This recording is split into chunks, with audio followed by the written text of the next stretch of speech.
Petrol బంకుల్లో petrol కొట్టించేటప్పుడే కాదు, చెల్లింపుల సమయంలోనూ జాగ్రత్తగా ఉండాలి. లేకపోతే విజయవాడలో మహిళకి జరిగినట్టు మనకు జరగొచ్చు. ఓ మహిళ తన కారుకి 2,776 రూపాయల పెట్రోల్ కొట్టించింది. ఈ డబ్బుని క్రెడిట్ కార్డ్ స్వాప్ ద్వారా చెల్లించగా నెల రోజుల తర్వాత 2,77,600గా వచ్చిన క్రెడిట్ కార్డు బిల్లు చూసి షాక్ అయింది.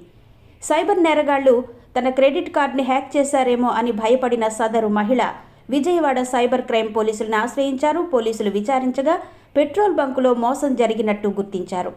వాస్తవానికి ఇక్కడ పెట్రోల్ బంకులో తప్పిదం జరిగింది. 2,776కి బదులు ఆఖర్లో 2 సున్నాలు యాడ్ చేస్తూ 2,77,600 రూపాయల బిల్లును బంక్ బాయ్ కొట్టేశాడు. పేమెంట్ సమయంలో లేదా ఫోన్కి వచ్చిన మెసేజ్ను చూసుకోవడంలో మహిళ నిర్లక్ష్యం వహించింది.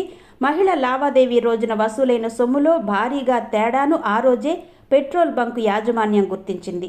అదనంగా వచ్చిన సొమ్ము వివరాలను నమోదు చేసుకుని వసూలైన అదనపు సొమ్ముకు చెక్కు రాసి సీల్డ్ కవర్లో ఉంచారు. దాంతో సైబర్ క్రైమ్ పోలీసులు పెట్రోల్ బంకుకు వెళ్లగానే వారికి విషయం అర్థమైంది. దాంతో ఆమె సొమ్మును తిరిగి ఇచ్చేశారు.